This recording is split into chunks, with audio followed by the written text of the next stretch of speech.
Well, thank you so much for the opportunity to speak. Of course, I would like to thank Ambassador Prasad, a very dear friend of Afghanistan, and as well as Dr.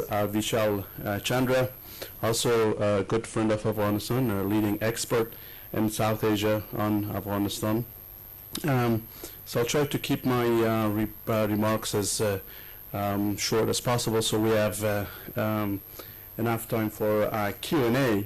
First, I will discuss Afghanistan as a landlocked but roundabout and heart of Asia, and I'll be very brief about that. And in the situation in Afghanistan, the cast of regional and extra-regional stakeholders with a dichotomous focus of cooperation and confrontation in Afghanistan, and implications, of course, for connectivity internal to Afghanistan, but also external to the region. Then connectivity achievements in Afghanistan, internally, but also externally. Challenges to connectivity, I will discuss that, and then opportunities for increased connectivity, including projects such as TAPI. I wouldn't focus much on that, but I'll just mention it. And then mechanisms of cooperation. There's so many of such mechanisms to help connect Afghanistan internally and with the rest of the region, and then the way forward. First, the fact that we are landlocked. We're landlocked, and as our president has often said, and the former president used to say, that we are the land bridge between South and North, between Central Asia and Southwest and South Asia, or the roundabout, of course, of Asia and this very rich region, both in terms of natural resources and human resources, which has been discussed over the past 2 days. And that's why Afghanistan is really promoting and supporting full spectrum connectivity from land to air, maritime, cyber, of course, others which were discussed like sociocultural, political, economic.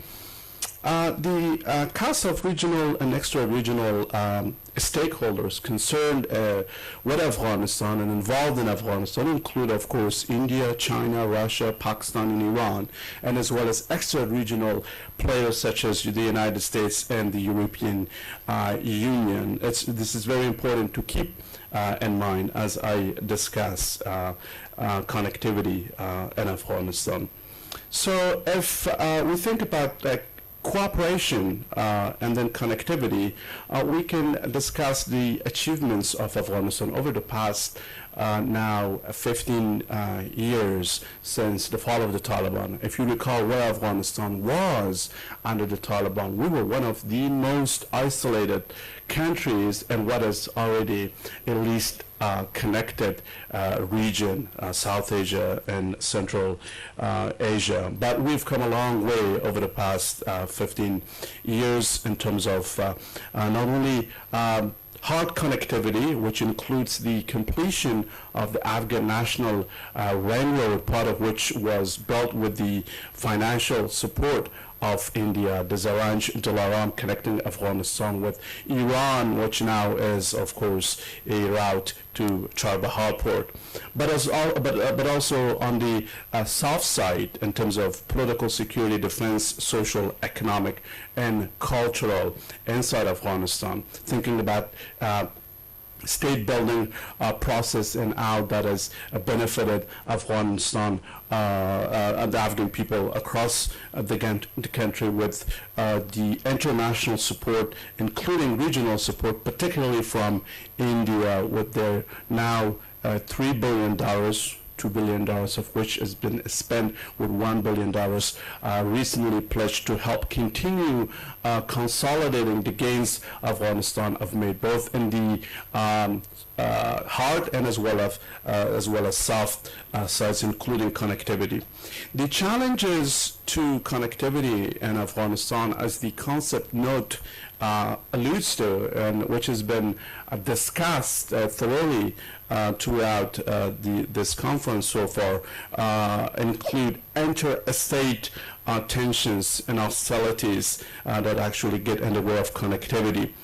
And that has, of course, direct implications in Afghanistan. That's years of imposed conflicts and ongoing violence. If you look at how much Afghanistan, despite our meager resources and our almost complete reliance on foreign aid, spends on defense and security, which is between $4 to $6 billion. And think about if we were able to spend this on our developmental programs, at the heart of which is connectivity, Afghanistan would have, over the past 15 years, gotten a long way ahead in terms of internal connectivity, but also regional and global connectivity. Unfortunately, over the past 2 years since the withdrawal of NATO forces in Afghanistan. Now they have, of course, a much smaller footprint of about 12,000 forces. General Nicholson has now requested another 5,000 forces to help Afghanistan stabilize. Until that happens, unfortunately, we have taken much of the security responsibility from NATO with meager resources in terms of the enablers, including the kind of quality training and as well as equipment, close air support and so forth that we need to help stabilize Afghanistan so that development and long development connectivity happens in Afghanistan. Like I said, over the past 2 years, violence has increased. Unfortunately, that means more defense, security spending away from development.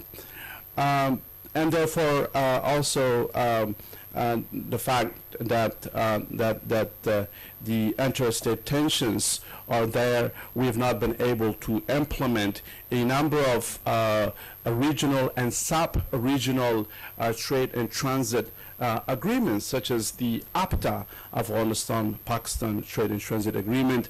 As you recently may recall, Pakistan unfortunately closed the border as they hosted the ECO, the Economic Cooperation Organization Summit in Islamabad, where our ambassador participated in and discussed the importance of prosperity or security through economic cooperation, and as a recommendation was for the region to put economic cooperation ahead of geopolitical rivalries that has victimized Afghanistan for so long, and the fact that Pakistan should have, as a goodwill gesture, open the border before holding the summit, which it didn't until, of course, the recent trilateral meeting between Afghanistan, UK, and Pakistan in London, which recently led to the opening of the border, which actually cost both sides, and probably Pakistan more, because in Pakistan it's the vegetables season, and as well as the kinds of fruits that they export to Afghanistan. But it also hurt our traders. And then, of course, PATA, which is the Pakistan-Afghanistan-Tajikistan agreement, which Afghanistan has suggested and recommended strongly that India should be included as it. Unless these agreements and other agreements in place are fully operationalized, it's hard for South Asia and for Afghanistan to be properly connected. On the opportunities for increased connectivity, as it has been discussed, Afghanistan just became a member of the Asian Infrastructure Investment Bank, and of course we welcome the One Belt, One Road initiative, whose diplomatic arm must focus on prevention of violence or its escalation in countries like Afghanistan, through which or around which OBER is to be built. And we also welcome the UN Security Council resolution supporting OBER, and we look forward to benefiting from the Silk Road Fund, which which China set up, so I think about $40 billion or so, in order to help build infrastructure in Afghanistan. Of course, another opportunity before us that has been discussed, and I don't discuss as much as SARC, and I think it's various regional and sub-regional connectivity initiatives, which if we were to overcome the geopolitical, political issues, then we should be able to operationalize SARC and SAFTA and related initiatives underneath that. RECA, which is Regional Economic Cooperation Conference on Afghanistan, was initiated in 2005. And under RECA, whose seventh meeting or conference is going to be held in Turkmenistan in November, we have a number of priorities. Of course, some 20 projects, which was in the RECA Annual Review 2016, was recently discussed, and those projects include energy, transport networks, trade and transit facilitation, communications, business to business and labor support, and other related issues. The priorities are listed under RECA 7 on our Ministry of Foreign Affairs website related to this is, of course, to further promote the full implementation of TAPI, of course, continued implementation of CASA 1000, continued implementation of the Charbahar trade and transit agreement among Afghanistan, India, and Iran, as well as continued implementation of Afghanistan, Turkmenistan, Tajikistan railway, and also the Lapis Lazuli trade, one of the key initiatives of our president, Lapis Lazuli Economic Corridor or Trade Transport Agreement involving Afghanistan, Turkmenistan, Azerbaijan, Georgia, and Turkey. I can confirm this, but this is supposed to be signed in Kabul soon. Another mechanism of cooperation, of course, has been the Heart of Asia Istanbul process, with its various confidence-building measures, including the two relevant, one of which is led by India, the one on trade, commerce, and investment, and as well as infrastructure, whose lead nation is Turkmenistan. And beneath this, there's another CBN on counterterrorism involving the countries, including Afghanistan, Pakistan, and others, to cooperate. And then, of course, ECHO, which I pointed out, is there. And the Shanghai Cooperation Organization, SCO, will include India and Pakistan as full member states in the upcoming June summit. And Iran is also requested to be a full member, and Afghanistan has been interested. Right now, we are an observer. So we strongly feel that the two key issues, or three key issues on the agenda of SCO include connectivity, counterterrorism, and counter-narcotics. These are the three top areas of our concern and interest in Afghanistan. We think that with the inclusion of India and Pakistan, ACO can operationalize its and should operationalize its agenda in the areas which I pointed out, and should play a role, especially since it is about Asia. It's about the rise of Asia, at the heart of which is Afghanistan. And I think all the key countries of Asia, Russia, China, India, and of course Pakistan and Iran, the two other countries of concern and interest to Afghanistan as our immediate neighbors, are going to be included, and Afghanistan will also come on board. So we have a perfect platform for cooperation in this region and throughout Asia, so long as, of course, the well is there to act and to take advantage of the many mechanisms of regional cooperation, which I pointed out, and as well as to build on the many projects that are underway, but as it was pointed out, continue to face bottlenecks because of geopolitical reasons. So The way forward really in Afghanistan, based on what I said, confrontation and cooperation, I think it is completely now up to the countries which I pointed out, whether to confront each other in Afghanistan, around Afghanistan, other countries in the region, or to cooperate. And it has been said over the past 2 days that's in their best long-term interest of every country in the region.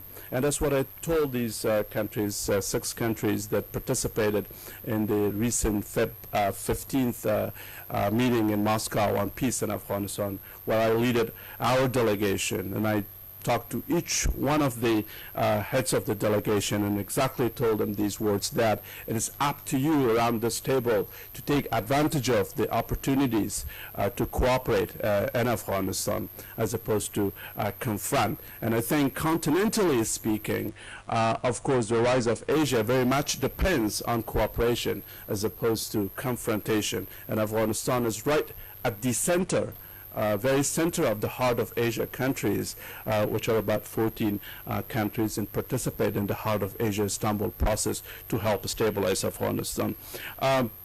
We continue welcoming India's very constructive win-win focus in Afghanistan, which is certainly not Pakistan-centric, and we invite Pakistan as well to emulate India. We encourage both countries to take concrete steps, at least those initial concrete steps, towards a comprehensive normalization of their relationship to foremost benefit themselves and their economies, because we heard this morning and yesterday how much the two countries have been losing economically and financially at a time when other continents, other regions have coalesced, have united, have allied, learning of course from the better experience of Europe, because they were also very much like this region focused on zero sums, and they realized, after 2 world wars and millions of people killed and so much destruction that cost them billions probably in today's terms, that they came to the realization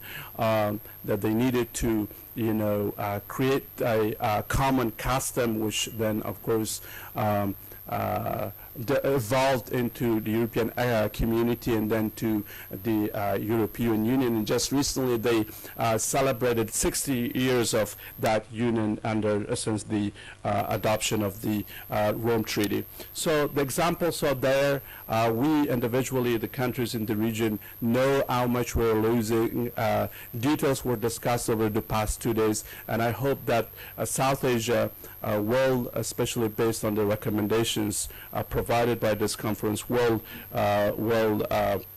come along and actually deliver on the consensus that often emerges in the summits among leaders. And Afghanistan is a participant and a full member of many of the regional mechanisms in this region. And each time we participate in these conferences and meetings, there's often consensus, there's often understanding. So it's just a matter of the will to be committed, and then of course issues of reforms needed, as it was pointed out, and as well as raising the resources either from our own region or multilateral banks that was pointed out. We can go about that. With that, thank you so much, and I look forward to your questions.